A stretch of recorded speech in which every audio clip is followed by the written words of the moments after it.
Bonjour à tous et bienvenue sur ma chaîne Les Folies de Nani. Je suis très heureuse de vous retrouver pour une nouvelle vidéo. Vous l'avez vu dans le titre, il s'agit de ma wishlist 2024. C'est parti, let's go! Donc si ce n'est pas déjà fait, je vous invite à vous abonner à ma chaîne YouTube en cliquant sur s'abonner. C'est gratuit pour vous et pour moi, ça me fait toujours extrêmement plaisir. N'hésitez pas non plus à lâcher un petit like sur la vidéo si ce genre de vidéo vous plaît. Alors perso, j'adore regarder les wishlists. Je pense que j'ai regardé toutes les wishlists luxe 2024 de mes copines YouTube. Et là, on va arriver au mois de mai, donc je me suis dit que pour une wishlist 2024, il était vraiment temps que je fasse la mienne. Alors, je l'ai au format papier sur mon bon vieux bullet journal que vous commencez à connaître si vous me suivez depuis longtemps. Mais je me suis dit que la matérialiser dans une vidéo YouTube, c'est cool parce que ça permet aussi de voir en fin d'année ce pourquoi on a craqué ou pas. Alors, moi, c'est vraiment wish list. C'est-à-dire que wish, c'est un souhait, c'est un jeu, c'est absolument pas ce que je vais acheter en 2024. Mais vous le savez, si vous me connaissez aussi, que je suis beaucoup acheteuse compulsive et que j'ai tendance souvent à aller acheter un prix si je trouve la bonne affaire et oublier un petit peu ma wishlist. Donc je travaille là-dessus, ma chaîne YouTube me sert également à ça. Vous êtes très nombreuses à m'aider là-dessus et je vous remercie infiniment puisque souvent quand je vous dis est-ce que je craque pas, notamment sur Insta. D'ailleurs, si vous ne m'y suivez pas, je vous invite à m'y retrouver également. Et souvent, je vous demande si je dois craquer ou pas, si vous pensez que c'est une bonne affaire. Et très souvent, vous me répondez pense à ta wishlist et ne déroge pas de ta wish. Et vous avez complètement raison. Voilà. Donc, comme d'hab, ça va pas être hyper bien structuré, ça va être un petit peu comme ça va venir. Mais vous voyez, par exemple, je regarde sur ma wishlist que j'ai faite, je pense, en début d'année, il y avait le Chanel mini rectangle. Donc celui-ci, vous devez le savoir, je vous épingle la vidéo ici sur le unboxing de ce sac. Il a rejoint ma collection et je suis extrêmement contente. Alors ça aussi, ça fera peut-être l'objet d'une vidéo. Je voulais déjà vous faire un update de ma collection parce qu'elle a beaucoup bougé. Et je me demande si je ne me sépare pas encore plus de mes sacs premium pour tendre vers une collection uniquement luxe et pire que ça, j'ai envie de dire uniquement première main parce que je suis pas du tout contre l'achat en seconde main, mais personnellement, c'est un avis complètement personnel. Je préfère économiser davantage et m'offrir en même temps que le sac, m'offrir cette expérience unique, je trouve, de l'achat luxe en magasin. Voilà. Donc voilà, c'est un avis complètement perso, mais je pense que de toute façon, dans ma collection actuellement, je n'ai plus de sac de luxe de seconde main. Et voilà, pour moi, chaque sac de luxe que j'achète en magasin a sa propre histoire. Donc voilà, je vous invite à aller voir celle du mini rectangle. Qui est assez drôle. Donc celle-ci, je peux le barrer et je crois que sur le reste, j'ai pas... Alors, je sais pas si... je vais peut-être vous faire d'abord qu'une vidéo wishlist sac à main et je vous ferai une autre vidéo si ça vous intéresse. D'ailleurs, dites-le moi dans les commentaires, c'est une vidéo wishlist luxe divers, c'est-à-dire pour pas vous citer, qu'est-ce que j'ai d'autre un bracelet mini click H Chanel rose.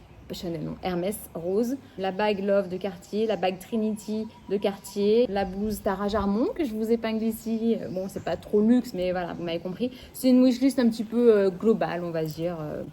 Donc dites-moi si ça peut vous intéresser. Là, aujourd'hui, on va se consacrer uniquement sur les sacs. Donc, le Chanel mini rectangle, on peut dire que c'est bon, il a rejoint ma collection, donc il ne fait plus partie de la wishlist. Ensuite, si on fait par ordre d'envie, on va dire, là, le sac de suite qui me vient à l'idée, c'est le sac Jody Titan de chez Bottega Veneta. Franchement, j'ai failli craquer la dernière fois à l'aéroport.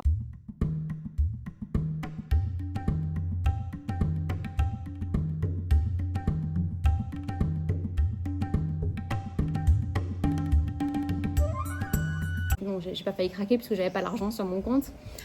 Parce que voilà, j'ai aussi une cagnotte spécifique sac où en fait maintenant j'essaye d'acheter mes sacs uniquement avec ce que je revends, avec les partenariats que je peux faire avec YouTube. Donc merci, c'est aussi grâce à vous que je peux acquérir ce genre de pièces.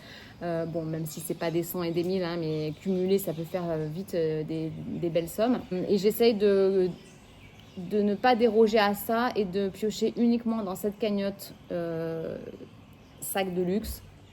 parce que bah voilà, on a pas mal de projets en ce moment et le compte commun ne sert pas à acheter mes sacs de luxe. Voilà, petite parenthèse fermée. Donc j'ai pas pu craquer sur le Jody Teen que j'ai vu dans la couleur, je sais plus, je vous remettrai une image, je vous le remettrai ici. Canon, que dire de plus, canonissime. Et en fait, je demandé conseil à Mandy, je vous mets sa page Insta ici, et il se peut qu'il se passe quelque chose avec elle. Donc voilà, si tu passes par là, on est toujours en discussion.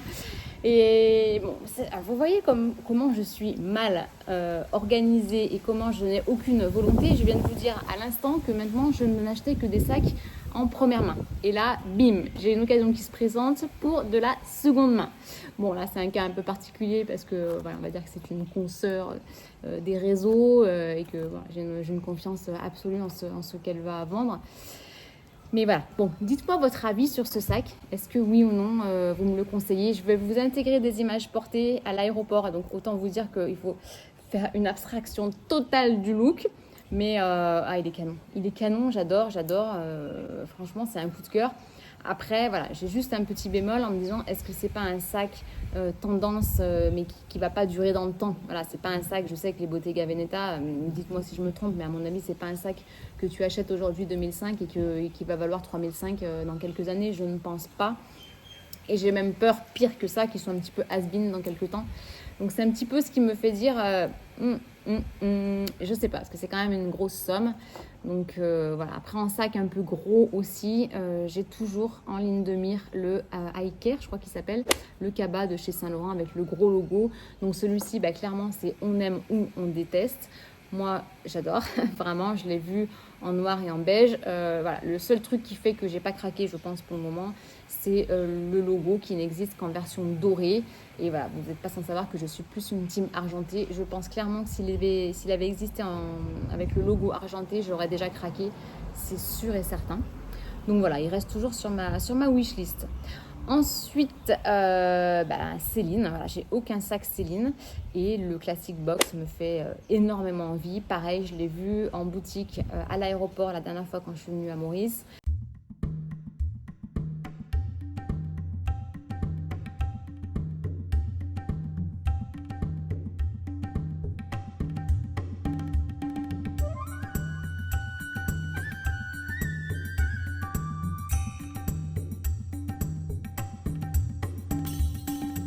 Il y a deux tailles. Alors, sur mon gabarit, la petite taille me va mieux physiquement, on va dire. Mais en termes de contenance, je préfère le plus grand. Donc, mon cœur balance. Il était dans la boutique, il était en rose, il était super beau. Mais je me suis dit, bon, en rose, tu as déjà ton Alma bébé. J'ai un autre sac rose. J'ai un autre sac rose. Il ne me revient pas à l'esprit là tout de suite. Il revient toujours pas. Mais en tout cas, voilà, je me suis dit, non, ne pars pas sur du rose. Alors, en noir, il est magnifique. Mais pareil, le logo était en coloris doré. Je crois qu'il existe, il y a certains modèles en coloris argenté. Alors après, voilà, pourquoi pas partir sur un gris, un beige clair. Lui, il est beau. C'est quelle couleur chez Céline? Lightstone. Wow, qu'est-ce qu'il est beau. Franchement, il est vraiment, vraiment beau. J'adore le logo, le fermoir.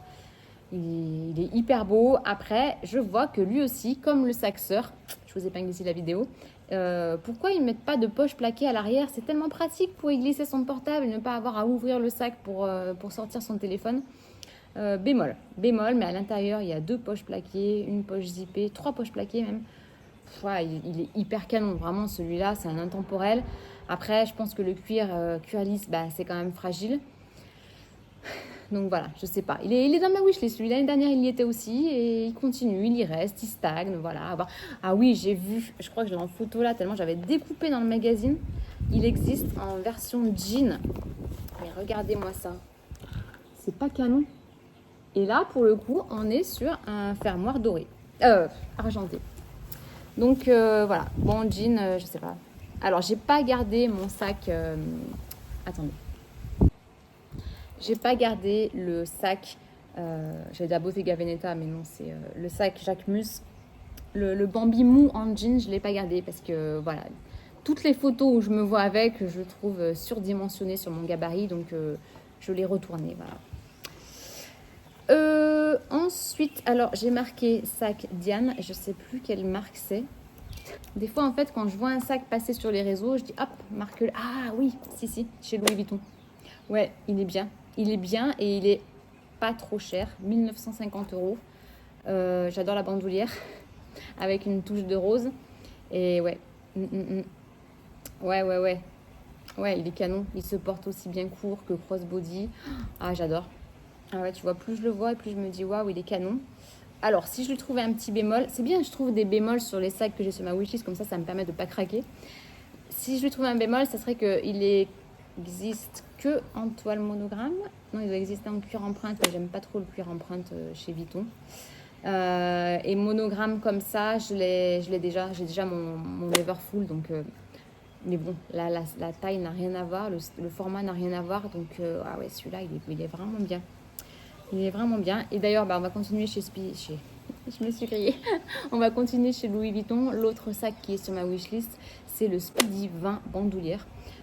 Voire le Speedy côté homme, vous savez, en full black. C'est Alex de la chaîne Alex and His Bag qui l'a. Et pareil, si je lui trouvais un bémol, il disait que l'ouverture n'était pas hyper pratique pour voir ce qu'il y avait dedans. Je ne l'ai jamais vu en vrai dans une boutique, alors que je passe très souvent devant les boutiques à l'aéroport, mais je suis toujours en speed et j'ai jamais le temps d'y rentrer. Donc prochaine fois que je viens à Maurice, j'irai voir dans la boutique et j'irai essayer s'il y a ces modèles, le Diane et le Speedy 20 bandoulière. J'aime beaucoup ces deux modèles. Ensuite, vous voyez, sur ma wishlist, j'ai deux fois, j'ai marqué Jody Bottega Veneta, Jody Tin Bottega. Oui, c'est le même. Donc ça veut dire quand même que je l'ai bien dans ma tête en ce moment. Et ah oui, et chez Louis Vuitton, j'ai un sac à dos en wishlist parce que ça, pareil, je vais essayer de vous faire une vidéo dédiée sac à dos pour que vous m'aidiez à me conseiller sur un sac à dos de luxe parce que j'ai pas de sac à dos. Mais voilà, il va falloir remédier à ça. Donc si j'achetais en termes de praticité, je pense qu'un sac à dos serait dans le top de ma wishlist. Et chez Louis Vuitton, il y en a des sympas, mais pareil, sur le site, je ne me rends pas trop compte des tailles, donc il faudra vraiment que j'aille en boutique pour les essayer. Et puis j'avoue que si j'achète chez Louis Vuitton, j'aimerais bien faire graver mes initiales dessus, parce que voilà, je trouve ça un côté un peu sympa. Voilà, ensuite, il reste deux sacs et non pas des moindres. Le premier, les deux en tout cas, sont chez Hermès. Vous devez savoir que moi, je suis une fan absolue d'Hermès. Donc le premier, ce serait pas dans l'ordre. Dans l'ordre, non, ça serait pas celui-ci. J'ai un moustique qui me court après. J'aime beaucoup le Kelly To Go. Je vous en avais déjà parlé quand j'ai acheté mon Kelly. Il est canon. Il est canon, Kelly To Go. De plus en plus, je sors avec des petits sacs, puisque de plus en plus, je mets uniquement mon téléphone, mes clés, et c'est tout. Parce qu'en fait, ma carte bleue, elle est dématérialisée dans mon téléphone. Je paye avec Apple Pay tout le temps. Allez, peut-être un petit porte-carte ou un petit porte-monnaie, mais qui peut rentrer dans un Kelly To Go. Et voilà, me faire plaisir sur la couleur sur un Kelly To Go. Voilà. Petit bémol, on y revient. Le prix.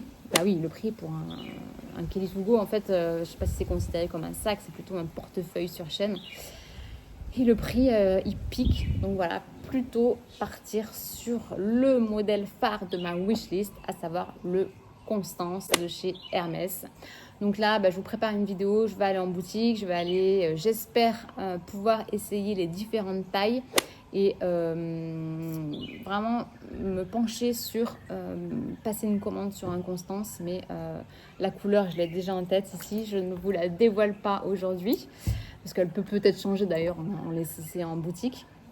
Donc voilà, le Constance reste vraiment mon go de 2024. Alors, de le commander en 2024, mais je pense pas que je le reçoive en 2024, parce que d'une, je sais pas si ma commande va être prise en compte, et puis de deux, le temps qu'elle arrive, comme je vous dis, on est déjà au mois de mai, donc je pense que c'est mort, elle n'arrivera jamais en 2024 en boutique, ou vraiment avec énormément de chance. Donc, je ne pense pas. Je pense que j'ai fait un peu le tour. Donc, ça en fait combien des sacs? 1, 2, 3, 4, 5, 6, 7, 8 sacs. Ça va, c'est raisonnable quand même. Hein. Donc, je trouve que c'est quand même plutôt raisonnable. J'ai pas de... Ah si, j'allais dire, j'ai pas de sac Saint-Laurent, mais si, j'ai le High Care. Parce que Saint-Laurent, ça reste une marque que j'aime beaucoup quand même. D'ailleurs, aussi en idée de vidéo, je voulais vous faire quel sac acheté en premier sac de luxe parce que vous êtes super nombreuses à me le demander sur Instagram. Donc je pense que je vais vous faire une vidéo dédiée à ça. Voilà, j'ai fait le tour. Donc pour résumer, si je vous le fais dans la liste sur laquelle j'ai marqué sur mon bullet, j'ai le Kaba Saint-Laurent High Care, le sac Céline Triomphe, le Constance de chez Hermès, le Kelly To Go de chez Hermès, le Jody Tin de chez Bottega Veneta, le mini rectangle Chanel qui est déjà dans ma collection, le sac Speedy 20 bandoulière, le sac Diane de chez Louis Vuitton, et je crois que c'est tout. Donc voilà, j'espère que vous allez être nombreux et nombreuses dans les commentaires pour me donner votre avis sur ma wishlist. Quel sac me conseillez-vous à acheter en priorité sur l'année 2024? Je suis très curieuse d'avoir vos réponses. J'espère que la vidéo vous a plu. Si c'est le cas, n'hésitez pas à me mettre un petit pouce en l'air. Et je vous dis à très bientôt pour une prochaine vidéo. Ciao!